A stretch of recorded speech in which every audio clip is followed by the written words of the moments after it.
কোনো এক গ্রামে মুহিত নামের এক লোকের ছিল 5 বউ। 5 বউয়ের ভেতরে বড় বউ সাহেলার ছিল এক ছেলে ও এক মেয়ে।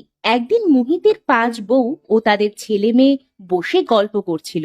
তখন তাদের মেয়ে তানহা বলল, মা, আমাদের বাবা কোথায়? সবার তো বাবা আছে, আমাদের 2 ভাই বোনের কোনো বাবা নেই মা। তোদের বাবা মারা গেছে মা, আমরা তোদের এই 5 মা তো আছি। আমরা থাকতে তোদের বাবাকে কি দরকার? মা, আমাদেরও যদি বাবা থাকতো তাহলে কত ভালো হতো, তাই না মা? হ্যাঁ বাবা, তা তো হতোই। নেই যখন, তখন আর কি করা যায়? আমরা তোমাদের সকল চাওয়া পূর্ণ করে দিব। বলো, তোমাদের কি চাই? তাই সকল চাওয়াই যখন পূর্ণ করবে, তখন আমার বাবাকে এনে দাও। আমাদের বাবার আদর পেতে খুব ইচ্ছে করে। আবার সেই এক কথা, একই কথা আমার বারবার শুনতে ভালো লাগে না। যাও, এখন তোমরা খেলতে যাও, এই বিষয়ে আমরা পরে কথা বলবো। এই কথা বলে তারা 5 বউ সেখান থেকে উঠে গেল। তানহা তার ভাইকে বলল, ভাই, আমাদের মায়েদের কাছে যতদিন বাবার কথা জিজ্ঞাসা করেছি, ততদিন কথা ঘুরিয়ে অন্যদিকে নিয়ে গেছে। কেন বলতো? জানি না বোন, তবে বিষয়টা আমাকেও খুব ভাবায়। আমাদের 5 মা কি আমাদের থেকে কিছু লুকায় নাকি? ভাই, আমার বিশ্বাস, আমরা যদি মায়েদের একটু চোখে চোখে রাখি, তবেই আসল বিষয়টা জানতে পারবো। ঠিক বলেছিস, আজ থেকে আমরা মায়েদের চোখে চোখে রাখবো।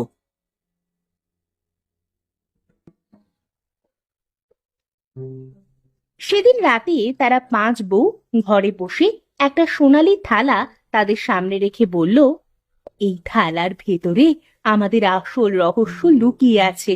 এই রহস্য আমরা 5 জন আর আমাদের মা ছাড়া কেউ জানে না।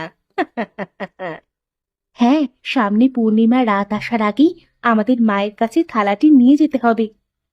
মা তো নদীর ওপারের জঙ্গলের ভেতরে থাকে, আমরা তো পূর্ণিমার আগে নদী পার হতে পারবো না। হ্যাঁ হ্যাঁ, আমরা পূর্ণিমার রাতেই যাব। চাঁদ যখন পুরোপুরি গ্রহে ঢেকে যাবে, তারপরেই পুনর্বার চাঁদ আকাশে উঠবে, তখন আমরা যাব। আর এর ভেতর মা সবকিছু গুছিয়ে রাখবে। হ্যাঁ, অনেক হয়েছে, এবার তোরা সবাই চুপ কর, না হলে আমাদের ছেলেমেয়েরা চলে আসবে। এদিকে তারা 2 ভাই বোন তাদের মায়েদের কথা জানালার বাইরে থেকে সব শুনে বলল, ভাই, আমাদের যে নানি আছে, কই, মা তো আমাদের কোনোদিনও বলেনি। হ্যাঁ বোন, মায়েরা তো পূর্ণিমার আগে নানির কাছে যেতে পারবে না, তাই এই সুযোগ, আমরা আজই নানির কাছে যাব। কিন্তু আমরা নানির কাছে গিয়ে কি করব? শোন তাহলে। তোর বুদ্ধিটা কিন্তু বেশ, কাল সকালে এটা কাজে দিবে। আমরা জঙ্গলের উদ্দেশ্যে রওনা দিব।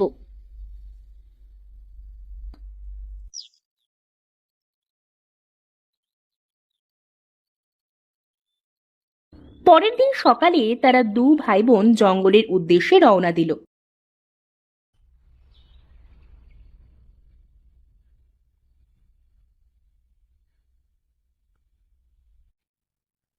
তানহা তার ভাইকে বলল, ভাই, আমরা এবার নদী পার হব, কিন্তু কিভাবে?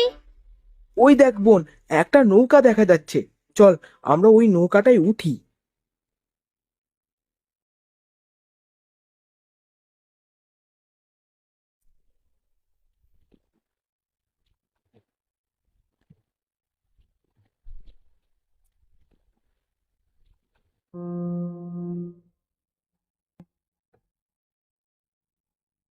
তারা 2 ভাই বোন নদী পার হয়ে জঙ্গলের ভেতরে এলো, কিন্তু সারা জঙ্গল খুঁজে কোথাও যখন তার নানিকে পেল না, তখন তানহা বলল, ভাই, আমরা তো নানির সাথে দেখা করতে এলাম, কিন্তু তাকে খুঁজে পাবো কোথায়? নানি যদি জঙ্গলেই থাকবে তাহলে তো জঙ্গলের ভেতরে একটা বাড়িও থাকবে।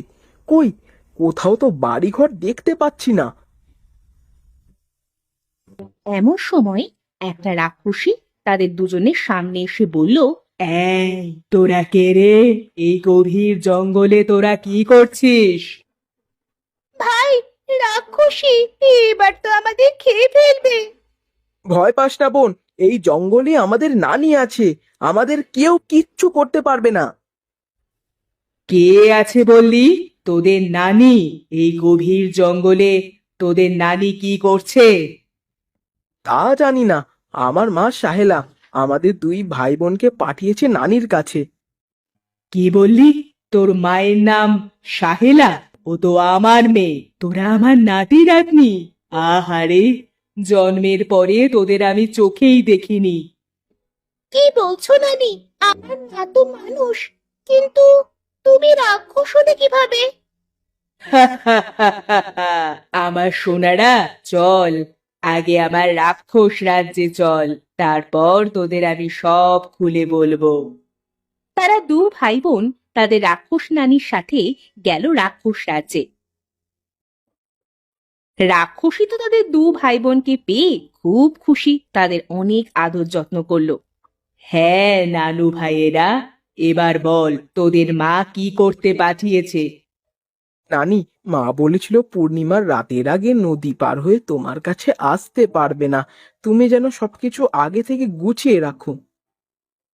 ও নানি, বলো না, ওই সোনালী থালায় কি আছে? নানিরা তো নাতি নাতনিদের সাথে গল্প করে, কিন্তু আমাদের সাথে গল্প করার কেউ নেই। আজ তুমি গল্প করবে আর আমরা শুনবো। আচ্ছা আচ্ছা, তোরা যেহেতু আমার নাতি নাতনি, তোদের সাথে বলাই যায়। তাহলে বলো না তাড়াতাড়ি। তাহলে শোন, তোর বাবা মুহিত প্রতিদিন এই জঙ্গলে কাঠ কাটতে আসতো। তখন তোর মা তোর বাবাকে দেখে বলল,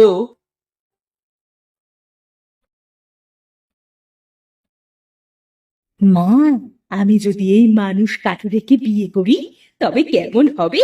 আমি আমার উদ্দেশ্যটা খুব সহজেই পূরণ করতে পারবো। কিন্তু এই মানুষটা কি তোকে বিয়ে করবে? মানুষ জাতি খুবই বোকামা। আমি আমার 5 রূপ দিয়ে ওকে ভুলিয়ে বিয়ে করব। সাহেলা তার জাদু দ্বারা 5টি মেয়ের রূপ নিল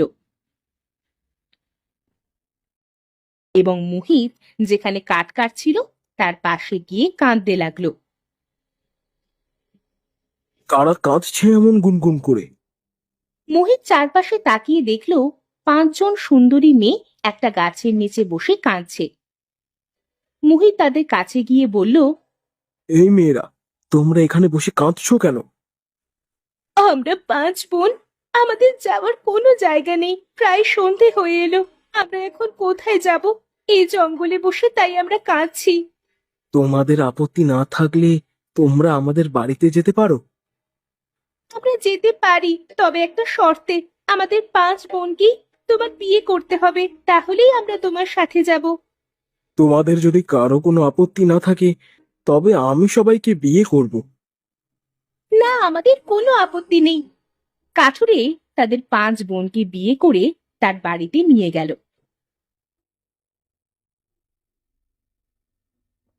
অনেকদিন হয়ে গেল, কাঠুরের বড় বউ সাহিলার যমজ 2 ছেলে মেয়ে হলো। তারা সবাই অনেক সুখে শান্তিতে বসবাস করছিল। একদিন সাহিলা তার মায়ের কাছে গিয়ে বলল, মা, এরা সবাই যে আমারই প্রতিচ্ছবি তা তো কাঠুরে জানে না।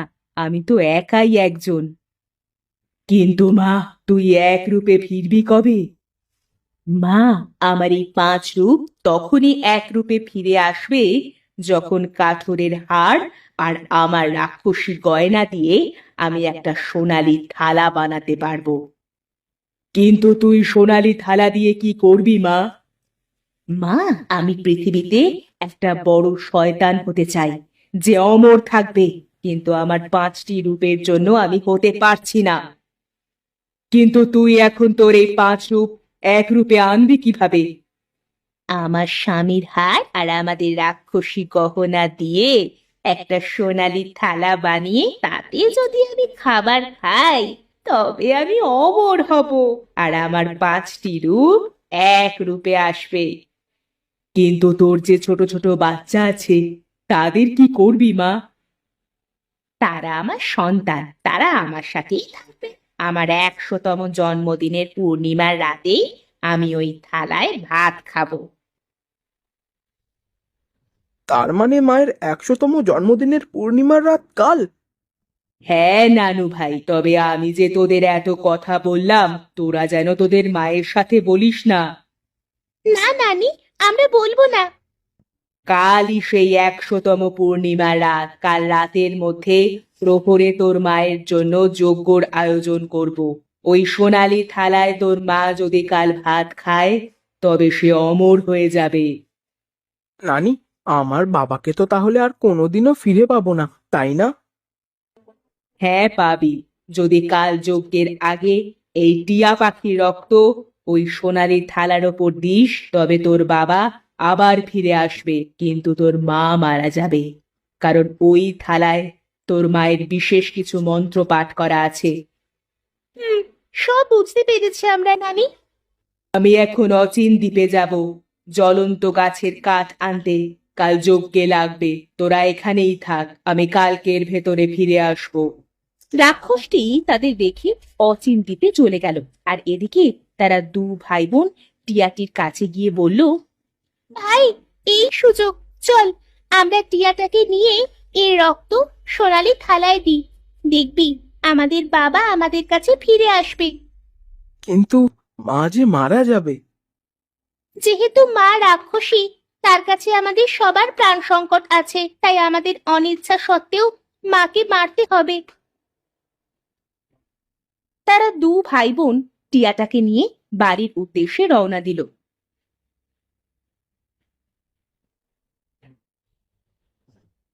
বাড়ি পৌঁছে তার মা তাদের হাতে টিয়াটা দেখে খুব রেগে গেল। তোরা এই টিয়া কোথায় পেলি? দে, দে বলছি, টিয়াটা আমাকে দে। না মা, এটা আর কোনোদিনও তুমি পাবে না, আমরা সব জেনে গেছি। কি জানিস, তোরা বেয়াদব ছেলে মেয়ে, মায়ের মুখের ওপরে তর্ক করিস। এ কথা বলে সাহেলা যখন টিয়াটা তানহার হাত থেকে নিতে গেল, তখন তাজু বোনের কাছ থেকে কেড়ে নিয়ে টিয়াটির গলা কেটে সেই রক্ত সোনালী থালার উপর দিল। আর সাথে সাথেই তাদের বাবা সোনালী থালা থেকে মুক্তি পেল।